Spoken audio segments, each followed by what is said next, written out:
चलिए देखिए, तो पिछले क्लास में हमने इंग्लिश के बेसिक टॉपिक पे बात किया था। जैसे कि मैं एक बार 2-3 मिनट का आपको थोड़ा रिव्यू दे देता हूँ कि कहाँ तक हम लोग पढ़े थे, और उसके बाद फिर आज की टॉपिक शुरुआत करेंगे।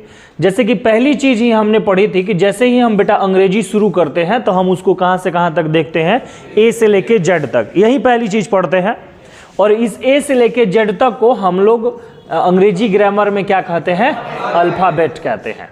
ठीक है सबको। उसके बाद अगली जो चीज़ है उसमें हमने देखा कि जो भी इसमें लगा होता है, जैसे कि ए हो गया, बी हो गया, है ना, सी हो गया, ये जो भी होता है, ए बी सी जितने भी होते हैं, इसको हम लोग इंग्लिश ग्रामर में क्या कहते हैं, लेटर कहते हैं। बहुत बढ़िया है। तो इसके अलावे अब थोड़ा सा और बातों को समझते हैं कि इंग्लिश में लेटर होती है 26, ठीक है, और इस 26 लेटर की साउंड होती है कितनी, 44 साउंड होती है। ठीक है, ये चीज़। अब उसके बाद हमने देखा था कि जब लेटर को आपस में हम जोड़ते हैं, मान लीजिए कि हमने जोड़ दिया BOY, है ना, तो यहाँ पे 3 अलग अलग लेटर को आपस में जोड़े ना, तो इस लेटर को जब हम आपस में जोड़ते हैं तो जोड़ने के साथ ही वो क्या बन जाता है, वर्ड बन जाता है। ठीक है, वर्ड से थोड़ा सा हमने आगे बढ़ा तो हमने देखा कि फिर हम लोग वर्ड को यदि आपस में जोड़ने लगते हैं, मान लीजिए कि हमने कहा कि बॉय इज नॉटी, ऐसे मैंने वर्ड को आपस में जोड़ दिया, तो ये बॉय इज नॉटी जो है इसको हम लोग इंग्लिश में क्या कहते हैं, सेंटेंस कहते हैं। और आपको मैंने बताया कि अंग्रेजी ग्रामर की जो सबसे छोटी इकाई होती है वो क्या होती है, अल्फाबेट होती है, और सबसे बड़ी इकाई क्या होती है, मतलब अंग्रेजी ग्रामर को यदि यहाँ से आगे बढ़ाना है तो हमें किस चीज़ के बारे में जानना है, सेंटेंस के बारे में। तो थोड़ा सा यदि हम सेंटेंस के बारे में जानना शुरू करेंगे तो फिर मैंने आपको बताया था कि बेटा सेंटेंस जो है वो अंग्रेजी की सबसे बड़ी इकाई है, इतना तो पता है ना। सेंटेंस जो है वो अंग्रेजी की सबसे बड़ी इकाई है, और इस अंग्रेजी की सबसे बड़ी इकाई को बनाने में तुमको 3 चीज की जरूरत पड़ेगी। उसमें से पहली एक चीज क्या होगी, सब्जेक्ट, दूसरी चीज क्या होगी, वर्ब, और तीसरी चीज क्या होगी, ऑब्जेक्ट। कहीं कहीं ऑब्जेक्ट नहीं रहता है तो उसके जगह पे एक और चीज काम करने लगता है, और उसको हम लोग क्या कहते हैं, कॉम्प्लीमेंट। ठीक है, तो आज की क्लास हमारी यही है कि हम लोग यहीं से शुरू करेंगे आज की क्लास में कि सेंटेंस जो अंग्रेजी की सबसे बड़ी इकाई है उसको बनाने में सब्जेक्ट, वर्ब, ऑब्जेक्ट या कॉम्प्लीमेंट जो लगते हैं ये क्या होते हैं, ये सेंटेंस में कैसे आते हैं, सेंटेंस में इनका प्रयोग कहाँ होता है, इन विषय पे आज हम चर्चा करेंगे, और यही आज हमारा टॉपिक है। तो आज हमारे इंग्लिश का क्लास नंबर 3 है ना, तीसरे क्लास में आज हम अंग्रेजी के हैं, और क्लास नंबर 3 में हम ये इस विषय पे चर्चा करेंगे। तो चलिए शुरू करते हैं, एक एक चीज को समझना। सबसे पहली चीज मैं आपसे पूछ रहा हूं कि जो सब्जेक्ट, वर्ब, ऑब्जेक्ट या कॉम्प्लीमेंट है इसका घर कहाँ है, मतलब इसका घर कहाँ है, कहाँ मिलेगा, ये सेंटेंस मिलेगा। बिल्कुल सही, ये सेंटेंस में मिलेगा। तो सब्जेक्ट, वर्ब, ऑब्जेक्ट को समझने के लिए सबसे पहले हमको कुछ सेंटेंस को क्या करना पड़ेगा, लिखना पड़ेगा, तभी ना हम लोग उसमें से सब्जेक्ट, वर्ब, ऑब्जेक्ट को ढूंढेंगे। तो चलिए छोटे छोटे 3-4-5 सेंटेंसेस लिखते हैं। जैसे मान लीजिए मैंने एक सेंटेंस लिखा, आई टीच यू। अब आप बताओ कि इसमें आपको कोई डाउट है कि ये सेंटेंस नहीं है, ये सेंटेंस है ना, क्योंकि आई भी वर्ड है, टीच भी वर्ड है, और यू भी वर्ड है। एक से अधिक वर्ड को आपस में मिला रहे हैं, इसका साउंड भी निकल रहा है, इसकी मीनिंग भी निकल रही है, तो ये क्या है, सेंटेंस है। इसी तरह से कुछ और एग्जाम्पल्स देखो। मान लो कि जैसे बड़ा ही फेमस एग्जाम्पल देखो, राम ईट्स अ मैंगो, ये भी एक एग्जाम्पल हो गया, ये भी एक प्रकार का क्या है बेटा, सेंटेंस है। उसके बाद मान लो कि हमने कहा कि Ram was a king, Ram was a king, ये भी एक प्रकार का सेंटेंस हो गया। उसके बाद मैंने कहा आई एम अ टीचर, ये भी एक प्रकार का सेंटेंस हो गया। तो ये सारे के सारे जो है वो सेंटेंस के एग्जाम्पल है। ठीक है, क्लियर है सबको। अब देखो, यदि सेंटेंस होगा तो जरा ध्यान से सुनना, यदि सेंटेंस होगा तो मैंने बताया कि सेंटेंस को बनाने में क्या क्या लगता है बेटा, सब्जेक्ट लगता है, और बताओ बेटा, वर्ब लगता है, और क्या लगता है, ऑब्जेक्ट लगता है, और यदि ऑब्जेक्ट नहीं रहेगा तो क्या लगेगा, कॉम्प्लीमेंट लगेगा। कॉम्प्लीमेंट लगेगा। बोलो बात समझ में आ रही है ना? यदि ऑब्जेक्ट नहीं रहेगा तो कॉम्प्लीमेंट लगेगा। अब इस चीज को समझो कि सब्जेक्ट क्या होता है, पहले हम इसी विषय पर फोकस करते हैं, ठीक है? चलिए, कोई बच्चा बताना चाहेगा कुछ भी सब्जेक्ट के बारे में, वो जानता है यदि तो कुछ भी कि सर सब्जेक्ट क्या होता है, पहले से भी पढ़ा हो कहीं पे भी। जिसके द्वारा कार्य किया जा रहा हो। बहुत बढ़िया आंसर है। मतलब बच्चे ने बताया कि सर यदि कोई वाक्य है और उस वाक्य में कोई एक ऐसा शब्द है जो उस वाक्य में काम को कर रहा है, कार्य को कर रहा है, उसको उस वाक्य का क्या कहेंगे? सब्जेक्ट कहेंगे। जैसे देखो, ये एक एग्जांपल है, आई टीच यू। इस सेंटेंस में कोई काम हो रहा है। कौन सा काम हो रहा है बेटा? पढ़ाने का काम हो रहा है। सर इस वाक्य में तो अपना पढ़ाने का काम हो रहा है, टीच हो रहा है। तो इस टीच करने का काम कर कौन रहा है, जल्दी बताया जाए? आई कर रहा है। मतलब इस सेंटेंस के लिए आई जो है वो किस चीज का काम कर रहा है? सब्जेक्ट का काम कर रहा है। आ रहा समझ में? इसी तरह से देखो, राम इट्स अ मैंगो। अब जरा आप बताओ बेटा कि राम इट्स अ मैंगो वाले सेंटेंस में काम क्या हो रही है? खाने का। सर इसमें तो खाया जा रहा है, ईट्स किया जा रहा है। अब ये ईट करने का काम कौन कर रहा है? जरा राम कर रहा है। सर ये तो ईट राम कर रहा है, ये ईट राम कर रहा है। तो यहां पर जो सब्जेक्ट हो गया वो कौन हो गया? राम हो गया। नहीं आ रहा समझ में? लेकिन जरा अब ध्यान देना मेरी बातों पे, बड़ा ही ध्यान देना है इस बात पे कि Ram was a king. Ram was a king. क्या इस सेंटेंस में कोई काम तुम्हें दिख रहा है क्या? जैसे यहां पे पढ़ाने का काम हुआ या खाने का काम हुआ, यहां पर कोई काम हुआ क्या? तो जैसे कि हमने तो अभी एक ही बात समझा कि सेंटेंस का वह शब्द जो कार्य को करता है उसको सब्जेक्ट कहते हैं, और इसके अनुसार इस दोनों वाक्यों को मैंने समझ लिया कि भाई यहां पे भी काम हो रहा है, यहां पे भी काम हो रहा है, तो ये यहां पे जो काम करने वाला सब्जेक्ट है। लेकिन जरा सोचो कि किसी वाक्य से कार्य को ही हटा दिया जाए तब क्या हुआ? समझना है ना? अब ये जैसे देखो, राम वॉज अ किंग, ये एक सेंटेंस तो है लेकिन इस वाक्य में कोई भी कार्य नहीं है। आई एम अ टीचर, ये एक सेंटेंस तो है लेकिन इस वाक्य में कोई भी कार्य नहीं है। तो जब कभी सब्जेक्ट कार्य नहीं करता तो उसका दूसरा रूप वहां प्रकट होता है। ध्यान से सुनना है, दूसरा रूप प्रकट होता है कि उसकी अवस्था बतलाई जाती है। क्या बतलाई जाती है? या ऐसे सोचो, उसकी चर्चा की जाती है, उसकी बात की जाती है। राम वॉज अ किंग, तुम राम के बारे में बात कर रहे हो क्या? राम राजा थे, राम के बारे में तुमने नहीं चर्चा किया। तुमने बोला आई एम अ टीचर, है ना, मैं शिक्षक हूं। अब यहां पे देखो, राम राजा थे, इस बारे में कोई और बात कर रहा है। आई एम अ टीचर, मैं शिक्षक हूं, इस बारे में मैं स्वयं बात कर रहा हूं। नहीं समझ में आया? मतलब तुम ऐसे समझो कि किसी भी सेंटेंस में जब सब्जेक्ट आएगा तो वो दो चीजों को दर्शाएगा। या तो उस वाक्य में सब्जेक्ट क्या कर रहा होगा बेटा? या तो उस वाक्य में सब्जेक्ट जो है वो क्या कर रहा होगा? कार्य कर रहा होगा। नहीं समझ में आ रहा है? और नहीं तो दूसरी उसकी क्या हो रही होगी? चर्चा हो रही होगी। तब यहां पर राम वॉज अ किंग वाले सेंटेंस में किसकी चर्चा हो रही है? राम की। तो राम यहां पर क्या हो गया? सब्जेक्ट हो गया। इस सेंटेंस में किसकी चर्चा हो रही है? आई की। तो आई क्या होगा तुम्हारा? सब्जेक्ट हो गया। नहीं आ रहा समझ में? कुछ बात समझ में आई है? तो ये देखो, ये दो चीजों। अभी देखो थोड़ा सा देखो, अब क्या होता है, ज्यादातर दिक्कत की बात क्या है कि बच्चा जो है, अभी ये जो पीछे वाले जो मैंने सेंटेंसेस आपको करवाए, यहां पे देखो, चाहे आप आई को देख लो, चाहे राम को देखो, है ना, फिर यहां पे भी देख लो, हर जगह जो है ना वो सब्जेक्ट जो है वो वाक्य के कहां पे है? शुरू में है, प्रारंभ में है। तो जो ज्यादा समझदार बच्चा है वो ऐसा आइडिया लगा लेता है कि वाक्य का सब्जेक्ट जो है वो शुरू में आता है। मैंने नहीं कहा, मैंने कहा क्या अभी कि वाक्य का सब्जेक्ट शुरू में आता है? नहीं, मैंने तो दो चीज ही बताई कि किसी वाक्य का वह शब्द जो कार्य को करेगा, नहीं तो उसकी क्या होगी? चर्चा होगी, उसको सब्जेक्ट बोल देंगे, काम खत्म। आ रहा समझ में? लेकिन अब हुआ क्या, यहां पे गड़बड़ क्या हुआ कि बच्चे समझ जाते हैं, तब उसका थोड़ा सा निदान भी देख लो। जैसे मान लो मैंने एक सेंटेंस लिखा, आपको मैंने लिखा कि there was a king, there was a king in Ayodhya,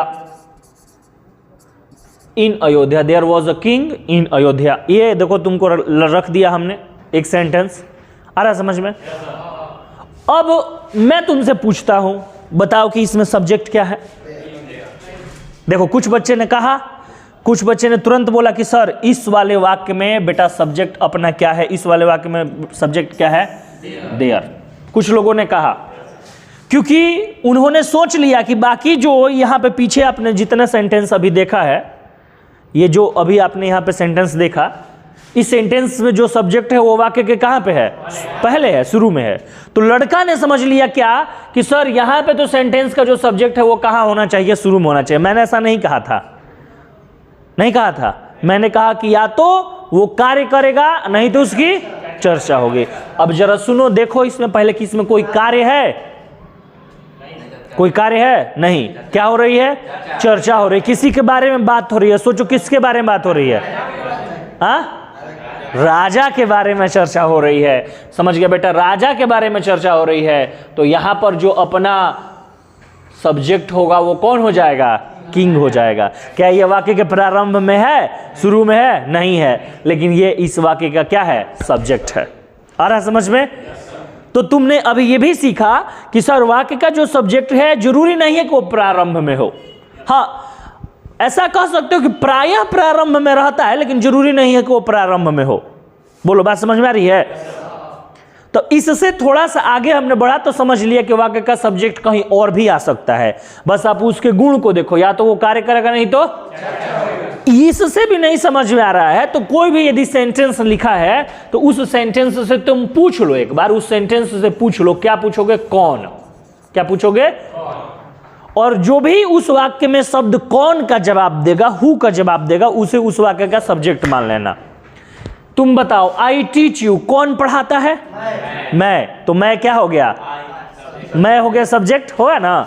हमने बोला राम इट्स मैंगो, कौन खाता है, राम। आ रहा है, उत्तर आ रहा है ना, अपने आप देखना उत्तर आएगा। तो राम क्या हो गया, सब्जेक्ट हो गया। राम वॉज किंग, कौन राजा है, राम, तो राम क्या हो गया, सब्जेक्ट हो गया। आई एम अ टीचर, कौन टीचर है, मैं, आई, तो फिर आई क्या हो गया, सब्जेक्ट हो गया। देखो इसी तरह से तुम इसमें भी देख लो, देयर वॉज अ किंग, कौन राजा है, सॉरी बोले कि there was a king in Ayodhya, Ayodhya में कौन है, राजा, अयोध्या में कौन है, राजा। आ रहा है उत्तर ना। तो फिर यहां पर भी ये अपना क्या हो गया, सब्जेक्ट हो गया। नहीं आ रहा समझ में, इतना से भी नहीं आ रहा है तो एक और बात समझो। अंग्रेजी में कहीं पर भी यदि सेंटेंस लिखा रहे और उस सेंटेंस में तुम्हें यदि इस प्रकार के वर्ड दिख जाए, जैसे आई दिख जाए, वी दिख जाए, यू दिख जाए, दे दिख जाए, ही दिख जाए, सी दिखे, या तुमको इट दिखे, समझ में आ रहा है ना, इस प्रकार के शब्द तुमको दिखेंगे अंग्रेजी के सेंटेंस में। कहीं पर भी यदि इस प्रकार के सेंटेंस तुम्हें दिखेंगे तो तुम आंख बंद करके बोल देना कि सर वो अपना क्या होने वाला है, सब्जेक्ट होने वाला है। आ रहा समझ में ना, आंख बंद करके बोल दो कि सर वो अपना सब्जेक्ट है, कुछ नहीं सोचना है, बस बोल ही दो कि सर वो सब्जेक्ट है। ये मत सोचो कि वो काम कर रहा है, कि उसकी अवस्था बताई जा रही, कि उसकी चर्चा हो रही है। ये शब्द दिखा तो तुम बोल दो कि वो क्या है, सब्जेक्ट है। अब जरा ध्यान से सुनो कि ये आई वी यू दे जो है, ही सी इट है, इसको अंग्रेजी ग्रामर में हम लोग क्या कहते हैं, प्रोनाउन, प्रोनाउन। और यहां पर सब्जेक्ट का काम कौन कर रहा है, राजा, और राजा को हम लोग अंग्रेजी ग्रामर में क्या कहेंगे, नाउन कहेंगे ना। उसी तरह से फिर थोड़ा सा और पीछे लेके चलते हैं। यहां पर अपना सब्जेक्ट कौन है, आई, तो अभी मैंने बताया ना आई क्या है, प्रोनाउन। यहां पर देखें राम, राम क्या होगा, नाउन, राम क्या है, आई क्या है। तो तुम क्या देख रहे हो कि सब्जेक्ट के रूप में तुम क्या देख रहे हो, सब्जेक्ट के रूप में दो चीज आ रहा है। क्या आ रहा है, नाउन आ रहा है, या क्या आ रहा है, प्रोनाउन आ रहा है। नाउन आ रहा है या प्रोनाउन आ रहा है। तो यहां से तुमने एक और बात सीखा कि अब देखो, एकदम ऐसा नहीं कि मैंने तुम्हारे सामने कोई टॉपिक रखा एक ही बार और तुमको पढ़ा दिया, है ना। बेटा लड़का सोच ही नहीं पा रहे कि सर हुआ क्या, है ना, हुआ तो हुआ क्या, जाए तो जाए कहाँ, कुछ समझ ही नहीं आया। एकदम देखो सीक्वेंस वाइज लेके आए हैं। जरा सीक्वेंस यहां तक जोड़ के दिखाते हैं तुमको, जरा ध्यान देना। तुमसे मैंने कहा कि अंग्रेजी बनी हुई है किस चीज से, ए से जेड से। ए से जेड को बोलते हैं अल्फाबेट। ए से जेड में जो ABCD होता है उसको क्या कहेंगे, लेटर कहेंगे। लेटर कितने होते हैं? 26 लेटर के कितने साउंड? 44 साउंड। लेटर को आपस में जोड़ेंगे अर्थ निकलेगा, साउंड निकलेगा वर्ड। वर्ड को आपस में जोड़ेंगे अर्थ निकलेगा, साउंड निकलेगा सेंटेंस। अंग्रेजी की सबसे बड़ी इकाई क्या है? अंग्रेजी में सेंटेंस से बड़ा कुछ नहीं होता। और सेंटेंस को बनाने में क्या क्या लगता है? सब्जेक्ट, वर्ब और ऑब्जेक्ट। और जब उसी सेंटेंस के सब्जेक्ट को हमने पढ़ा तो हमने पढ़ के पता लगाया कि किसी भी सेंटेंस का जो सब्जेक्ट होता है वो क्या होता है? नाउन होता है, प्रोनाउन होता है। मतलब सोचो कि किसी सेंटेंस के सब्जेक्ट के बारे में यदि तुम ज्यादा डीपली पढ़ना चाहते हो, गहराई से पढ़ना चाहते हो, तो तुम्हें क्या क्या पढ़ना पड़ेगा? नाउन या प्रोनाउन। इससे पहले तुमको बस ऐसे टॉपिक लिख दिया जाता, चलो बेटा आओ नाउन पढ़ते हैं, किसी व्यक्ति, वस्तु, स्थान या भाव के नाम को संज्ञा कहते हैं, नाउन पढ़ते हैं। लेकिन नाउन क्यों पढ़ते हैं इस बात को तो जानना चाहिए। और ये बात यहां से बिल्कुल क्लियर हो गई। देखो पूरी इंग्लिश ग्रामर को मैं यहीं पे लाके खड़ा कर दूंगा, सेंटेंस पे पूरा इंग्लिश ग्रामर यहीं पे रहेगा। और इसी में से आप पूरी इंग्लिश ग्रामर को निकलते हुए देखोगे। चाहे जितनी टॉपिक्स आप देख लो, नाउन हो, प्रोनाउन हो, एडजेक्टिव हो, वर्ब हो, एडवर्ब हो, प्रीपोजिशन हो, कंजंक्शन हो, जितनी भी टॉपिक्स है सारी की सारी कहां पे आके रुकी हुई है? सेंटेंस से। क्योंकि सेंटेंस अंग्रेजी की अंतिम सीमा है। सेंटेंस के बाद नहीं है, सेंटेंस में ही सब कुछ है। समझ में आ रहा है? जैसे तुम बोले सर हमको आम खाना है, समझ में आ रहा है ना? तो आम खाने के लिए तुमको तो आम के पेड़ के पास जाना पड़ेगा। वो आम हजारों की संख्या में आम में ही है, आम के पेड़ में ही है, उससे अलग नहीं है। आ रहा है बात समझ में ना? उसी तरह से जितनी भी ग्रामर की तुम टॉपिक देख लो वो सारी की सारी किस में छुपी हुई है? सेंटेंस में। तो यहाँ पे पहली टॉपिक हमने क्या पढ़ लिया? सब्जेक्ट। सब्जेक्ट पढ़ा ना? सब्जेक्ट को हमने समझ लिया। अब इसकी नोट्स बना लेते हैं और फिर अगली टॉपिक्स हम लोग पढ़ेंगे क्या? वर्ब। ठीक है, रोक दीजिए। चलिए, तो सब्जेक्ट को समझने के बाद ये हमारी दूसरी चीज है जो सेंटेंस का सबसे महत्वपूर्ण भाग है, वर्ब। वर्ब को हिंदी में हम लोग क्या कहते हैं? क्रिया।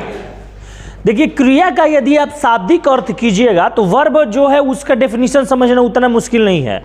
क्योंकि क्रिया का यदि आप शाब्दिक अर्थ कीजिएगा तो क्रिया खुद ही कहता है कि क्रिया का मतलब क्या होता है? कार्य। मतलब एक बात तो बिल्कुल क्लियर है कि कार्य को हम यहां पर अंग्रेजी में नाम दे सकते हैं एक्शन। एक बात तो बिल्कुल क्लियर है कि जितने भी प्रकार के क्या होंगे? कार्य होंगे वो इस दुनिया में, उसको हम लोग क्या कह सकते हैं? वर्ब कह सकते हैं, क्रिया कह सकते हैं। अब देखो कि अभी तक इस दुनिया में कितने प्रकार के कार्य है ये किसी को नहीं पता। इसलिए ये भी नहीं पता है कि एक्चुअली क्रिया की संख्या कितनी है। बात समझ में आ रहा है ना? तो दुनिया में जितने भी कार्य है, जितने भी एक्शंस है, उसको हम लोग क्या कहेंगे? वर्ब कहेंगे। चलो जैसे कि पिछले एग्जाम्पल पे थोड़ा लौटते हैं और थोड़ा गहराई में समझते हैं। हमने यहां पर कहा कि आई टीच यू, ये पिछला एग्जाम्पल था। तो इसमें हमने देख लिया था कि आई जो है वो अपना क्या है? सब्जेक्ट है। और अभी मैंने क्या बताया कि जो भी कार्य होगा वो क्या होगा? वर्ब होगा। तो आई टीच यू सेंटेंस में क्या कार्य हो रहा है? पढ़ाने का कार्य हो रहा है ना? हाँ, तो ये टीच जो हो गया वो अपना क्या हो गया बताओ? वर्ब हो गया। उसी तरह से और एग्जाम्पल देखो, हमने कहा एक छोटा सा एग्जाम्पल और लिए थे कि Ram it's a mango, Ram it's a mango. इस वाले सेंटेंस में आप जरा बताओ कि सब्जेक्ट हमने किसको चुना था? राम को चुना था। और बताओ कि इस वाले सेंटेंस में कार्य क्या हो रहा है? खाने का हो रहा है। तो जो कार्य है वो वर्ब है, क्रिया है, तो यहां पर इट्स क्रिया हो गया। नहीं आ रहा समझ में? और एग्जाम्पल लो जरा, और एग्जाम्पल लो। हमने कहा कि ही स्विम्स इन रिवर, वह नदी में तैरता है। तो अब जरा आप बताओ कि इसका सब्जेक्ट क्या है? ही है। सब्जेक्ट ही है ना बेटा? ही है। और इसमें कार्य क्या हो रहा है? तैरने का। तो इसमें क्रिया क्या हो गई? हाँ, मतलब स्विम्स जो हो गया वो वर्ब हो गया, क्रिया हो गया। नहीं आ रहा समझ में? चलो एक और एग्जांपल देखो। मान लो मैंने यहां पर लिखा कि रावण किडनैप्ड सीता, रावण किडनैप्ड सीता, रावण ने सीता को किडनैप कर लिया। तो पहले यहां पर सब्जेक्ट क्या है बोलो? रावण है। और यहां पर कार्य क्या है? किडनैप करना। तो यहां पर किडनैप जो हो गया वो क्या हो गया? वर्ब हो गया। अब इसको दूसरे तरह से समझो। दूसरे तरह से क्या समझो कि देखो कि जो भी सब्जेक्ट है उसके कार्य को हम लोग क्या कह रहे हैं? वर्ब कह रहे हैं। देखो यहां पर सब्जेक्ट का कार्य टीच है तो वो वर्ब बन गया, यहां पर ही का कार्य स्विम्स है तो वो वर्ब बन गया, यहां पर राम का कार्य इट्स है तो वो वर्ब बन गया, या रावण का कार्य किडनैप्ड है तो वो क्या बन गया? तो दो तरह से समझो कि वाक्य में जो शब्द कार्य को दर्शाएगा वो क्या होगा? क्रिया होगा, वर्ब होगा। और दूसरा ये समझो कि वाक्य में सब्जेक्ट जो कुछ भी करेगा वो क्या बन जाएगा? वर्ब बन जाएगा। नहीं समझ में आया है? मतलब सब्जेक्ट, वाक्य में सब्जेक्ट जो कुछ भी करता है उसको हम लोग उस वाक्य का क्या कहेंगे? वर्ब कहेंगे, क्रिया कहेंगे। नहीं आ रहा समझ में? क्लियर हुआ? अब देखो थोड़ा सा तुमको आगे बढ़ाते हैं। अब जरा यहां पे देखो मैंने लिखा फिर से I am a teacher, I am a teacher. एक और सेंटेंस ले लेते हैं हमने कहा कि राम वॉज अ किंग। फिर एक और एग्जाम्पल ले लिए, Ravan was a monster, monster मतलब राक्षस। और एग्जाम्पल ले लो, Modi ji is prime minister. आ रहा समझ में ना? ये हमने एग्जाम्पल ले लिए। मान लो कि और ले लो, हमने कहा कि सुनीता इज गुड गर्ल। ये हमने अलग अलग एग्जाम्पल ले लिया, Sunita is a good girl. अब तुम बताओ, अभी तक जितना पढ़े हो उसके आधार पर बताओ कि जो तुम्हारा यहां पे पहला सेंटेंस है आई एम अ टीचर, इसमें सब्जेक्ट क्या है? आई है। सारे बच्चे को क्लियर है ना? चलो दूसरा sentence, Ram was a king में सब्जेक्ट क्या है? राम है। सर ये राम अपना क्या हो गया? ये सब्जेक्ट हो गया यार, ठीक है, ये राम सब्जेक्ट हो गया। तीसरा देखो, रावण वॉज अ मॉन्स्टर, इसमें सब्जेक्ट क्या है? रावण है। सर यहां पे तो सब्जेक्ट अपना रावण है। चौथा देखो, मोदी जी इज पीएम। अब बोलो, मोदी जी अपना सब्जेक्ट हो गए हैं, ठीक है। उसके बाद देखो, सुनीता इज गुड गर्ल। अब बताओ सब्जेक्ट क्या है? सुनीता जो है वो सब्जेक्ट है। अब जरा बात को समझना है। तुरंत इससे पहले मैंने पढ़ाया, अभी तुमको पढ़ाया कि जो कार्य होता है, जो एक्शन होता है, वो उस वाक्य का क्या बन जाता है? वर्ब बन जाता है। और उसके आधार पर हमने यहाँ पर अलग अलग वर्ब चुने हैं। अब जरा ध्यान से देखकर बताओ, इस वाक्य में आई एम अ टीचर में कार्य क्या है? अरे पगला, कहाँ कार्य हो रहा है? आई एम अ टीचर, मैं शिक्षक हूं, इसमें क्या कार्य है? कुछ है? नहीं। अच्छा, राम वॉज अ किंग में क्या कार्य है?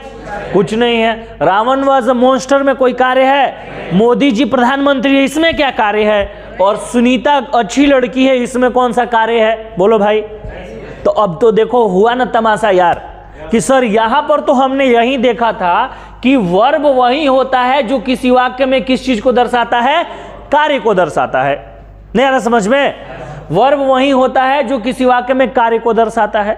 लेकिन ये इतने सारे सर वाक्य है और इन वाक्य में तो कोई कार्य ही नहीं हो रहा है।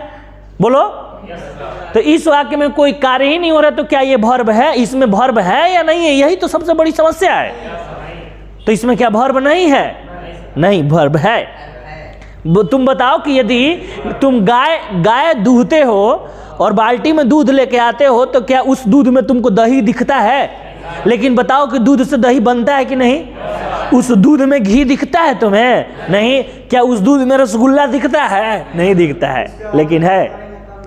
अलग से करेंगे तो बनेगा ना। मतलब दूध का ही गुण है ना, दूध के गुण से ही ना दही बना। तो पानी से तुम मथते मथते पानी को मर जाओगे, उसमें से तुम घी निकाल लोगे? तेल में से घी निकलेगा, क्योंकि दूध में ही गुण है कि वो घी दे सकता है। उसी तरह इस वर्ब के पास ही गुण है। तो वर्ब का एक और गुण देखिए। वर्ब कहा कि जनाब हमारे पास एक और कला है। तो हम बताइए भाई आपके पास क्या कला है? तो इसने कहा कि मेरे पास एक कला है कि यदि मैं किसी वाक्य में कार्य न करूं तो मैं उस वाक्य के सब्जेक्ट की किस चीज के बारे में बताऊंगा? अवस्था के बारे में बताऊंगा। अब जरा आप ध्यान से देखिए कि आई एम अ टीचर में यहां पर जो है बेटा, आई एम अ टीचर में जो आपका एम वर्ड है, आई एम अ टीचर में जो आपका कौन सा वर्ड है? एम वर्ड है वो इस आई के किस चीज को बता रहा है? अवस्था को बता रहा है। अवस्था को अंग्रेजी में बोलेंगे क्या? स्टेट। वो इस स्टेट को बता रहा है। नहीं आ रहा समझ में? तब यहां पे भी वर्ब है, यहां पर वर्ब क्या हो गया? एम हो गया। यहां पर वर्ब क्या हो गया? वॉज हो गया। यहां पर वर्ब क्या हो गया? यहां पर वर्ब क्या हो गया? इज। और यहां पर भी क्या हो गया? लेकिन इस सारे वर्ब में और जो अभी हम लोगों ने वर्ब यहां पर पढ़ा उसमें अंतर क्या है? तो ये सारे वर्ब किसी वाक्य में सब्जेक्ट के किसको बता रहे हैं? कार्य को। और ये सारे वर्ब किसी वाक्य में सब्जेक्ट के अवस्था को। नहीं आ रहा समझ में? तो यहां से हमने देखा कि किसी वाक्य में किसी सब्जेक्ट के दो गुण होते हैं, सॉरी किसी वर्ब के दो गुण होते हैं। पहला तो वो क्या करता है? कार्य को दर्शाता है। और दूसरा, अच्छा जरा आप ये बताइए कि किसके कार्य को दर्शाता है? सब्जेक्ट के कार्य को दर्शाता है। किसकी अवस्था को दर्शाता है? थोड़ा सा अपने मन को और स्थिर रखिए और एक बात और देखिए जरा सा। मैंने यहां पर कहा कि I have a book, I have a book. फिर मैंने कहा कि Ram had 3 brothers, Ram had 3 brother. और फिर मैंने यहां पर कहा कि आई हैड अ काऊ। ये देखो मैंने कुछ और सेंटेंस लिखा। और यदि मैं आपसे पूछूं कि बताइए कि इस वाले सेंटेंस में, पहले वाले सेंटेंस में सब्जेक्ट क्या है, तो आप क्या बताओगे? एकदम फट से बता दोगे आई है। दूसरे वाले में सब्जेक्ट और तीसरे वाले में सब्जेक्ट आई। नहीं समझ में? अब देखो जरा और बात को समझो कि इस वाले वाक्य में क्या कोई कार्य हो रहा है? आई हैव अ बुक, मेरे पास एक किताब है। या राम हैड 3 ब्रदर, राम के पास 3 भाई थे। आई हैड अ काऊ, मेरे पास एक गाय थी। इसमें कोई कार्य है? तुमको दिख रहा है कार्य? नहीं। अच्छा कार्य नहीं तो देखो आई हैव अ बुक, मेरे पास एक किताब है। इसमें क्या अवस्था कोई बताई जा रही है? अवस्था तो ऐसे बताई गई। देखो यहां पर मैं टीचर हूं, यह अवस्था बताया। राम राजा था, अवस्था बताया। रावण राक्षस था, अवस्था बताया। मोदी जी प्रधानमंत्री है, अवस्था बताया। सुनीता अच्छी लड़की है, अवस्था बताया। लेकिन जरा सोचो कि क्या यहां पर मेरे पास एक किताब है, इसमें कोई अवस्था बताई गई है? नहीं बताई गई। तो अब तो और ज्यादा असमंजस हो गया। फिर सोचेंगे कि सर इस वाक्य में वर्ब है या नहीं है। नहीं हुआ गड़बड़, क्योंकि सब्जेक्ट के तो 2 गुण हो गए। पहला गुण तो कार्य को बताना और दूसरा गुण। और इस वाले वाक्य में ना ही सब्जेक्ट कार्य को बता रहा है, ना ही वर्ब कार्य को बता रहा है, और ना ही वर्ब अवस्था को बता रहा है। तब क्या कर रहा है भाई? अब जरा ध्यान से देखो। आई ने कहा कि मेरे पास क्या है? तो इस आई का इस किताब पर जरा सोचो कि क्या है, बताओ तो? अधिकार है। नहीं समझ में आया? अधिकार है। अधिकार को अंग्रेजी में बोलेंगे पोजेशन, POSSESSION, पोजेशन। मतलब आई का इस किताब पर अधिकार है। यहां पर राम का इन भाइयों पे क्या है? अधिकार है। मेरा इस गाय पर अधिकार था। तो यहां पर ये हैव हो गया, हैड हो गया, ये सारे जो है वो सब्जेक्ट के किस चीज को बता रहे हैं? पोजीशन को बता रहे हैं। किस चीज को बता रहे हैं? अधिकार को बता रहे हैं। मतलब आपने देखा कि किसी वाक्य में वर्ब के 3 गुण होते हैं।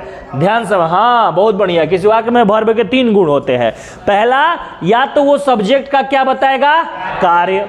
दूसरा, या तो वो सब्जेक्ट की क्या बताएगा? अवस्था। और तीसरा ये कि या तो सब्जेक्ट की क्या बताएगा? अधिकार। 90% किताब में वर्ब के इस 2 गुण को ही दर्शाया जाता है कि वर्ब या तो कार्य बताता है ना अवस्था। लेकिन verb tells us about action, state and position of the subject. समझ में आ रहा है ना? वर्ब हमको बताता है किसी वाक्य के एक्शन, स्टेट मतलब कार्य, अवस्था तथा अधिकार को। बोलो बात समझ में आ रहा है? तो वर्ब क्लियर हो गया। चलिए तो वर्ब पे हम लोग नोट्स बना लेंगे, ठीक है? चलिए।